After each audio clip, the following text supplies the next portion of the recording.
Aceh itu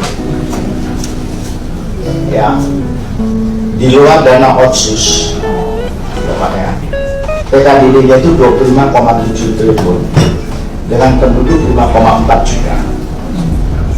Rata itu 4,75 juta per orang. Jawa Timur itu 77,8 triliun dengan penduduk 41 juta dan ratanya cuma 1,9 juta per orang.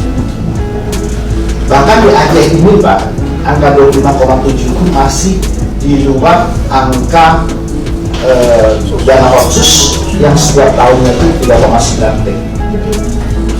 Jadi sebenarnya Pak, banyak hal yang bisa dilakukan dengan dana yang cukup besar dibandingkan dengan daerah lain. Ya, saya kira nanti kita bisa cerita lebih panjang soal ini.